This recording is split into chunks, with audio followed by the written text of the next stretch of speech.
ओ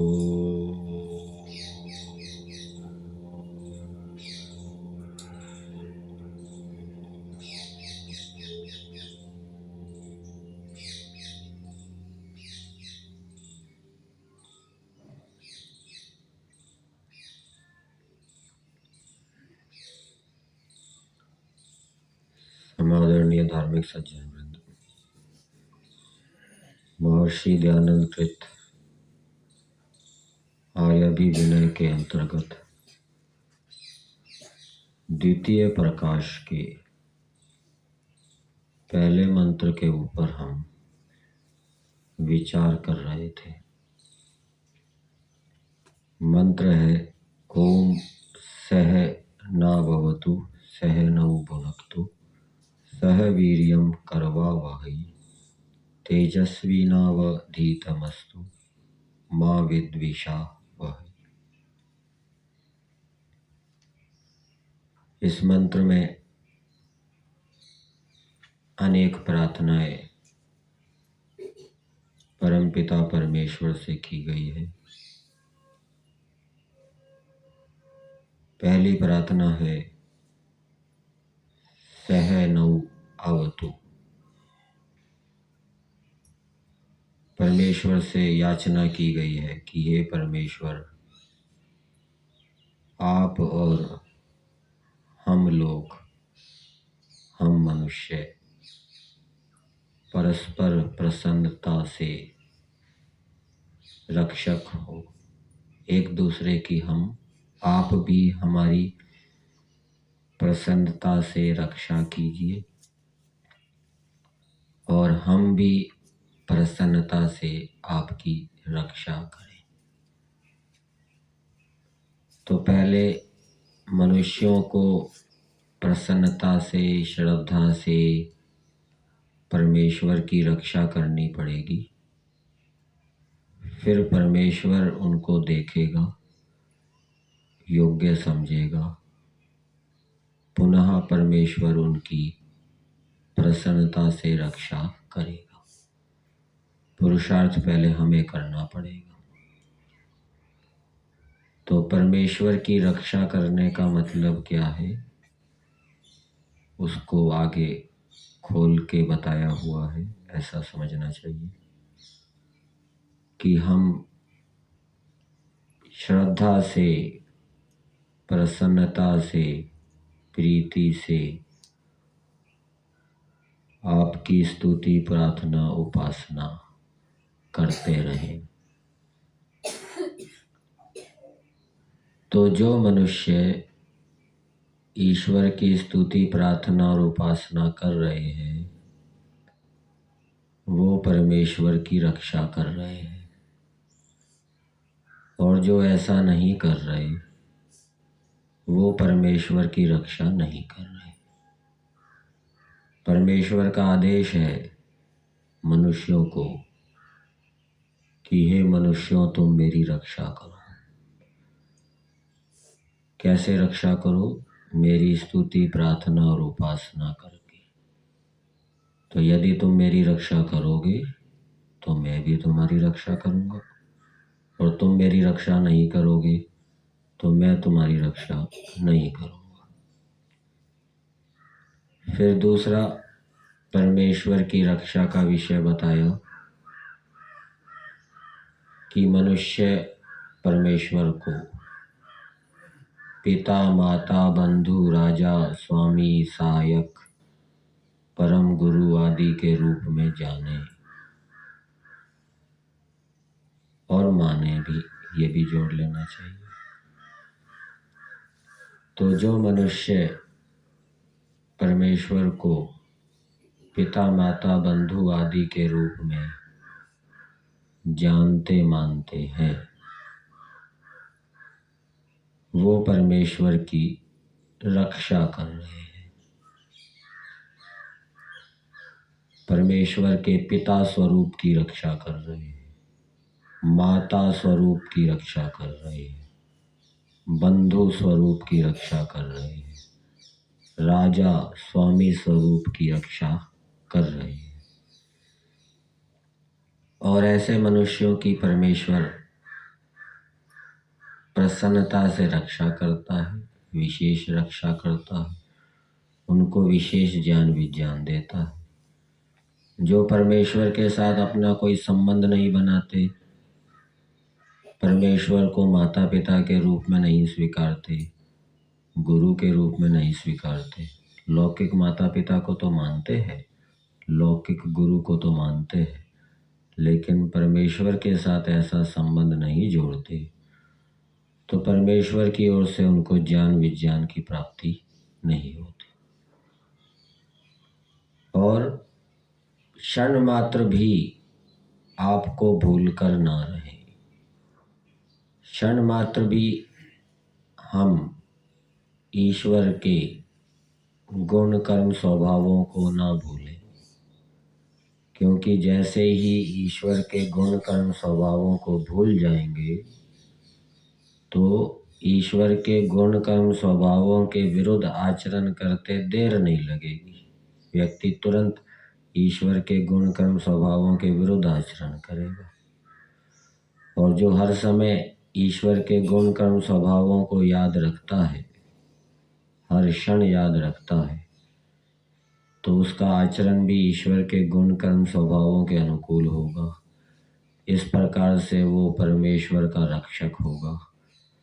तो ऐसे अपने रक्षक मनुष्यों की परमात्मा भी प्रसन्नता से रक्षा करेंगे। फिर और परमेश्वर की रक्षा का स्वरूप बताया कि मनुष्य परमेश्वर के तुल्य व अधिक किसी को कभी ना माने। परमात्मा के तुल्य कोई अन्य मनुष्य हो ही नहीं सकता, परमात्मा से अधिक भी कोई अन्य मनुष्य नहीं हो सकता। जैसा लाभ, जैसी सफलता, जैसी सिद्धि परमेश्वर के आश्रय से हो सकती है, वैसे किसी दूसरे चेतन की सहायता से नहीं हो सकती। तो जो इस रूप में परमेश्वर को मानता है, परमेश्वर को उपास्य इष्ट देव मानता है, उसके तुल्य किसी को नहीं मानता, उससे अधिक किसी को नहीं मानता, वो परमेश्वर की रक्षा कर रहा है। फिर परमेश्वर भी उसकी रक्षा करेगा, उसको ज्ञान विज्ञान देगा, उत्साह देगा, पराक्रम देगा, जिससे कि वो शीघ्र ही अपने लक्ष्यों को प्राप्त कर लेगा। फिर आगे बताई,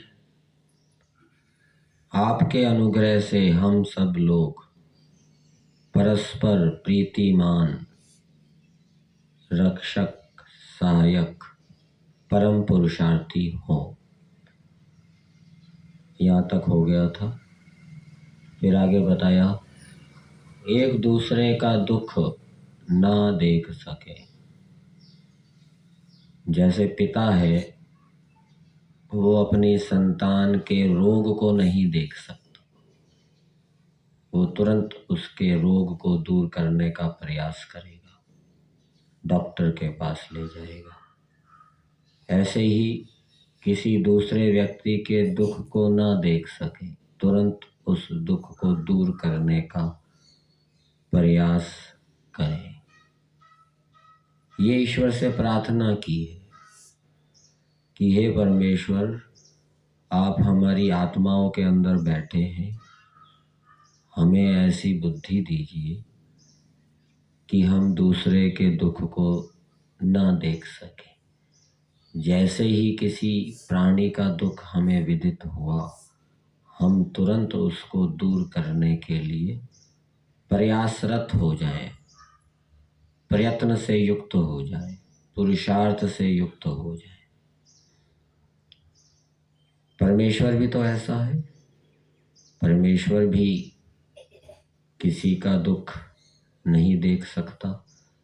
दुख को दूर करने के लिए ही तो परमेश्वर ने वेदों का ज्ञान दिया है, और निरंतर परमेश्वर दुखों को दूर करने के लिए दिन रात सृष्टि का पालन कर रहे हैं, संचालन कर रहे हैं। तो जो इस प्रकार से बुद्धि युक्त होता है और उस बुद्धि से युक्त होकर क्रियाओं को करता है, वो परमेश्वर की रक्षा कर रहा है। क्योंकि ये परमेश्वर की आज्ञा है कि किसी के दुख को तुम देखते ना रहो, तुरंत उसको दूर करने का प्रयास करो। और जो इस प्रकार से दूसरे के दुख को जानते ही यथाशक्ति दूर करने का प्रयास करता है, वो परमेश्वर की आज्ञा का पालन कर रहा है, वो परमेश्वर की रक्षा कर रहा है। फिर ऐसे व्यक्ति की रक्षा परमेश्वर करेगा, प्रसन्नता से करेगा, अच्छा मानकर उसकी रक्षा करेगा।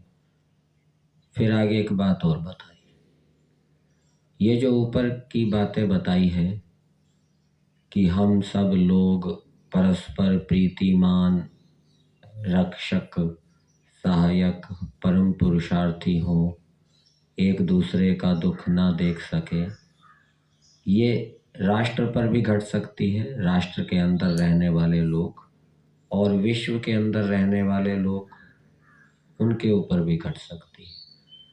जैसे किसी देश के अंदर अकाल पड़ गया, जैसे अफ़गानिस्तान देश है, वहाँ अकाल पड़ गया, अन्न की आवश्यकता है, लेकिन अफ़गानिस्तान के ऊपर शासन करने वाले हमारे शत्रु हैं। फिर भी हमारी सरकार ने उनको अनेक ट्रक अन्न के भेजे। शत्रुता सरकार से है, राजा से है, प्रजा से शत्रुता नहीं है।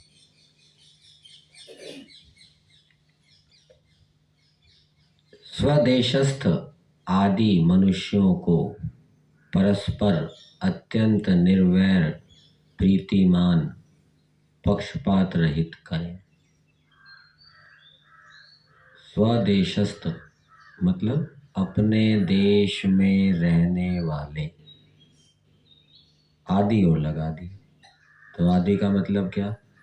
दूसरे देश में रहने वाले मनुष्य, अपने देश में रहने वाले मनुष्य और दूसरे देशों में रहने वाले मनुष्यों को हम परस्पर अत्यंत निर्वैर करें। तो ये परमेश्वर का आदेश है मनुष्यों के लिए कि हे मनुष्यों, तुम स्वयं तो वैर रहित रहो सब प्राणियों से, और दूसरे प्राणियों को भी वैर रहित कर दो, चाहे वो अपने देश में रहने वाले मनुष्य हो अथवा दूसरे देश में रहने वाले मनुष्य हो। विदेशी कोई परिवार है, विदेश में रहता है और उनका आपस में झगड़ा हो गया, विदेश में ही झगड़ा हो गया, अलग अलग कुटुंबों में, तो वहाँ पर भी उनको निर्वैर कर देना, ये परमेश्वर का आदेश है। और अपने देश के अंदर भी झगड़े हो जाते हैं, भिन्न भिन्न मत संप्रदाय हैं, उनमें तो वैर विरोध रहता ही है, और एक मत के अंदर भी वैर विरोध हो जाता है। तो परमेश्वर की दृष्टि से ये अच्छी बात नहीं है, परस्पर वैर विरोध नहीं होना चाहिए। उसके लिए क्या उपाय है? एक वेद मत संपूर्ण देश में, संपूर्ण विश्व में यदि लागू हो तो उससे मनुष्यों का जो वैर भाव है वो दूर हो सकता है। तो उस एक वेद मत की स्थापना के लिए, अर्थात पृथ्वी पर रहने वाले सभी मनुष्यों को अत्यंत निर्वैर करने के लिए, मनुष्यों को पुरुषार्थ प्रयास करना चाहिए। ये ईश्वर की आज्ञा है, ये ईश्वर की रक्षा है। फिर परमेश्वर भी उनका हित करेगा, परमेश्वर भी उनकी रक्षा करेगा। उनको अत्यंत निर्वैर करके प्रीतिमान कर दे। ये सारा विश्व एक परिवार के तुल्य है। किसका परिवार है? परमेश्वर का परिवार है। तो परिवार के अंदर सभी रहने वाले आपस में अत्यंत प्रेम करने वाले हों, ये परमेश्वर चाहता है। और जो परमेश्वर की इस आज्ञा का पालन करता है, परमेश्वर की रक्षा करता है, तो परमेश्वर उसकी भी रक्षा करता है। और क्या बताया कि अपने देश में रहने वाले मनुष्य हों अथवा दूसरे देश में रहने वाले मनुष्य हों, उनको हे परमेश्वर आपकी कृपा से हम पाखंड रहित कर दें। ये परमेश्वर की आज्ञा है, आदेश है। तो जो इस आदेश का पालन करता है वो परमेश्वर की रक्षा कर रहा है, परमेश्वर की आज्ञा का रक्षा कर रहा है, परमेश्वर की आज्ञा का पालन कर रहा है। पालन का मतलब क्या होता है? आज्ञा पालन करना मतलब आज्ञा की रक्षा करना। वो परमेश्वर की रक्षा कर रहा है। तो ये पहली प्रार्थना हो गई, सह नौ अवतु। अब दूसरी प्रार्थना की है, सह नौ भुनक्तु। भुज धातु है। भुज धातु खाने अर्थ में भी होती है, भोगने अर्थ में भी होती है और पालन करने अर्थ में भी होती है। जब भुज धातु आत्मनेपद पद में होती है तब वो पालन करने अर्थ में होती है, और जब परस्मैपदी पद में होती है तो भोगने खाने अर्थ में होती है। तो यहाँ भुनक्तु लोट लकार का रूप है, परस्मैपदी पद का रूप है। ये भोगने अर्थ में है, खाने अर्थ में है। भुज पालन अभ्यव्याहरयोः। तो इसमें क्या प्रार्थना की है परमेश्वर से कि हे परमेश्वर, आप और हम लोग परस्पर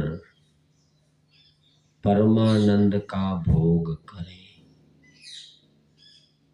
आप और हम परस्पर परमानंद का भोग करें। हम आपके आनंद का भोग करें और आप हमारे आनंद का भोग करिए। अर्थात हम जो आपकी आज्ञा का पालन करके आनंदित होते हैं, उसको देखकर जानकर आप भी क्या है, तृप्त होइए, प्रसन्न होइए। इसी को आगे और खोला है, हम लोग परस्पर हित से आनंद भोगें, कि आप हमको अपने अनंत परमानंद का भागी करें।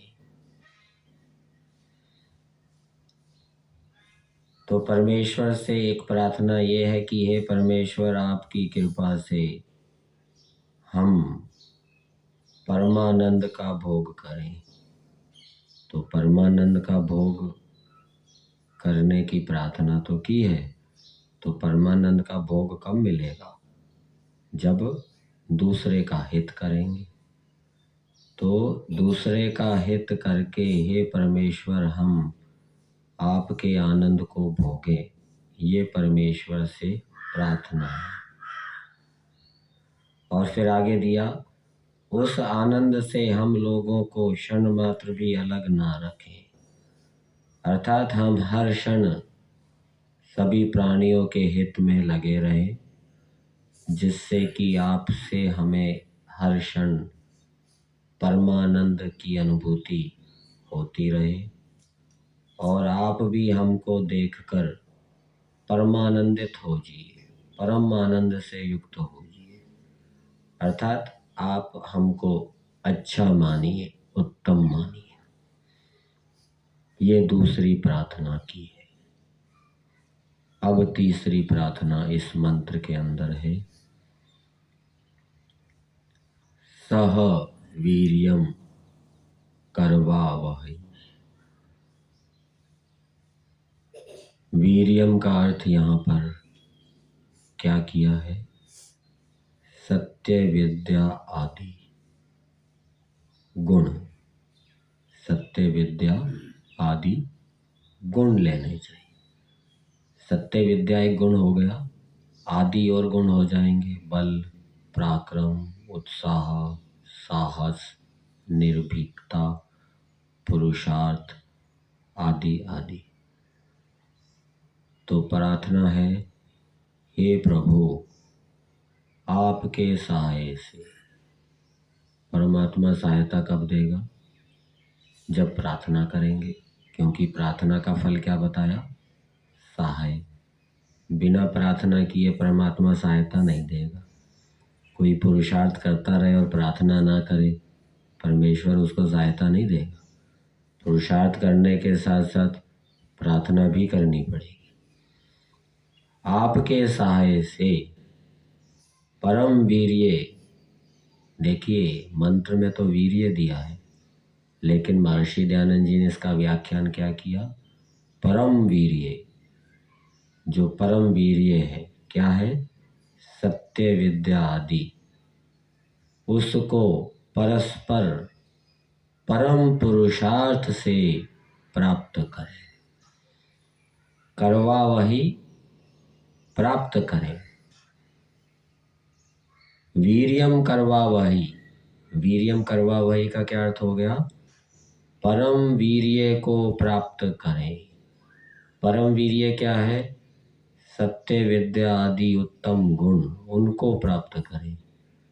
किस से प्राप्त करें? साधन तो बताया नहीं, तो साधन भी लिख दिया महर्षि दयानंद जी ने।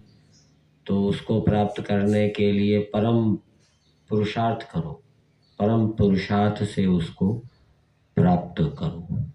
ये ईश्वर से प्रार्थना है। अर्थात हे प्रभु आप आत्मा के अंदर बैठे हुए ऐसी प्रेरणा कीजिए जिससे कि हम परम पुरुषार्थ करें, सामान्य पुरुषार्थ ना करें, परम पुरुषार्थ करें। आप अंदर बैठे हुए ऐसी प्रेरणा कीजिए जिससे कि हमारा जो परम पुरुषार्थ हो वो गलत कार्यों में ना हो, वो सत्य विद्या आदि गुणों को जानने और उनको धारण करने में हो। ये परमेश्वर से प्रार्थना। और वो सत्य विद्या आदि गुण कैसे प्राप्त करें? परस्पर प्राप्त करें। हमारे पास कोई विद्या है, हम दूसरे को दें। दूसरे के पास कोई विद्या है, उससे हम ग्रहण करें। दूसरा कोई विदेशी भी हो सकता है, विदेशों में भी अच्छी अच्छी विद्याएं हो सकती है, अच्छे अच्छे गुण हो सकते हैं, उनको हम प्राप्त करें।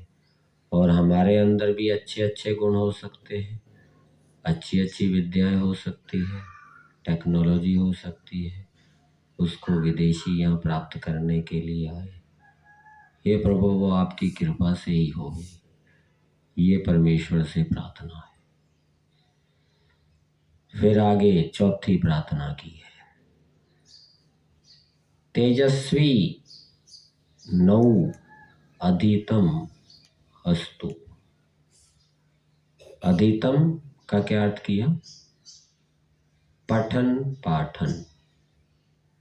अधीतम, अधिपूर्वक ईंग धातु है, कथा प्रत्यय है, पढ़ना अर्थ भी हो जाएगा, कथा प्रत्यय भाव में हो जाएगा, पढ़ना भी हो जाएगा और पढ़ाना भी हो जाएगा। तो इसका अर्थ दिया है, हे अनंत विद्यामय भगवन। परमेश्वर में अनंत विद्याएं हैं संख्या की दृष्टि से, और एक एक विद्या भी अनंत है। परमेश्वर के पास रसायन विद्या है, प्राण विद्या है, वायु विद्या है। वो कितनी है उसका अंत हम नहीं पा सकते, ठीक है ना। और संख्या की दृष्टि से कितनी विद्याएं हैं परमेश्वर के पास, उनको भी हम पूरा पूरा नहीं जान सकते। परमेश्वर ने वेदों के माध्यम से कुछ विद्याएं मनुष्यों को दी है, जिन विद्याओं को जानकर उनका उपयोग करके मनुष्य संसार में सुखपूर्वक जिए और मोक्ष को प्राप्त कर ले, उतनी ही विद्याएं दी है, ऐसा समझना चाहिए। बाकी विद्याएं परमेश्वर के पास है, वो उनका उपयोग करता है सृष्टि को बनाने में, उनका पालन करने में, उनका विनाश करने में। तो हे प्रभु, आप अनंत विद्याओं से युक्त हैं, आपकी कृपा दृष्टि से हम लोगों का पठन पाठन परम विद्या युक्त हो।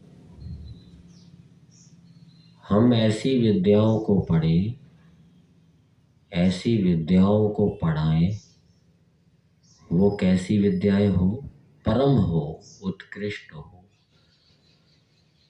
जिन विद्याओं से दूसरों का शीघ्र ही कम साधनों में, कम शक्ति में, कम व्यय में हित हो जाए, कल्याण हो जाए, वो परम विद्या समझनी चाहिए। एक डॉक्टर के पास ऐसी विद्या होती है, वो तुरंत किसी रोगी को दूर ठीक कर देता है। दूसरे डॉक्टर के पास जाओ, वो बहुत अधिक समय लगा देता है, पैसा भी बहुत ले लेता है, चक्कर भी बहुत कटाता है। उसके पास वो विद्या नहीं है जो पहले डॉक्टर के पास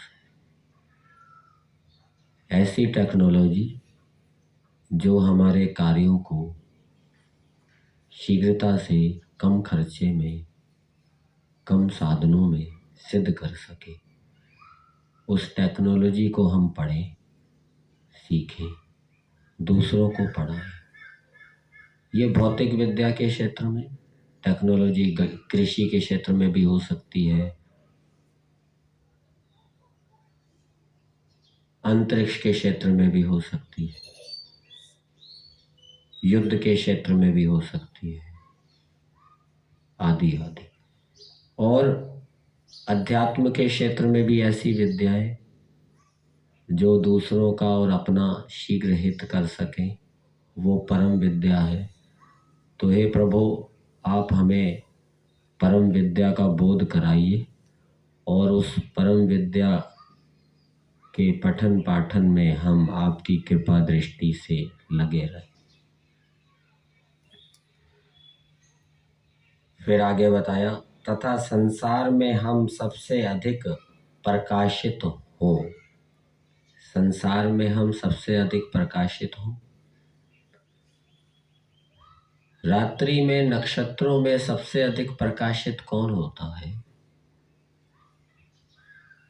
रात्रि को जब हम ऊपर आकाश में देखते हैं, नक्षत्र देखते हैं, तो उनमें सबसे अधिक प्रकाशित कौन होता है?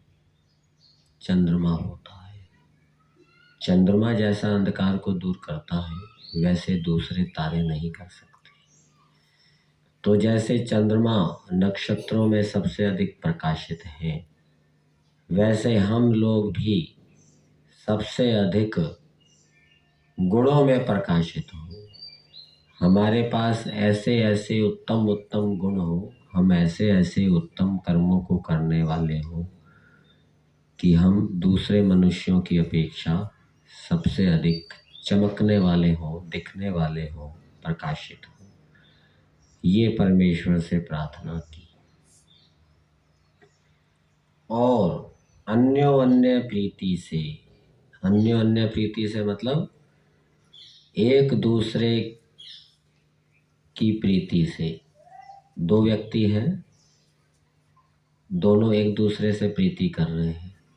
ऐसा भी हो सकता है कि एक तो प्रीति करने वाला हो, दूसरा प्रीति करने वाला ना हो, ऐसा भी हो सकता है।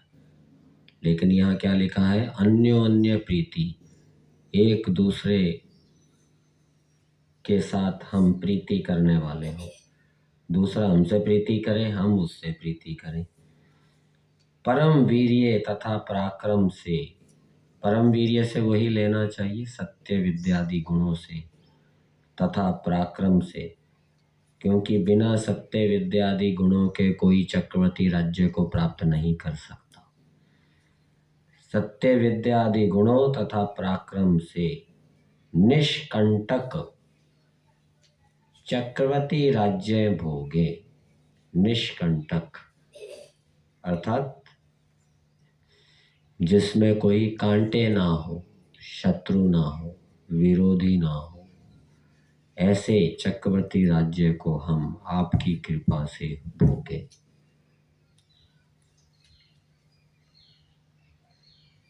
फिर आगे दिया है, हम में सब नीतिमान सज्जन पुरुष हो। ये भी परमेश्वर से प्रार्थना की है। बढ़िया नीति से युक्त कृषि के क्षेत्र में नीतियां लागू की जाती है, जिससे कि उत्तम फसल हो, अधिक फसल हो।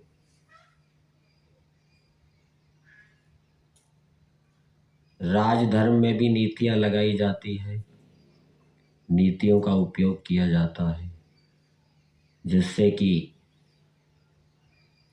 शत्रुओं का शीघ्र विनाश हो और श्रेष्ठों का पालन हो। कृषि के क्षेत्र में नीति, राजधर्म में नीति और युद्ध के क्षेत्र में नीति।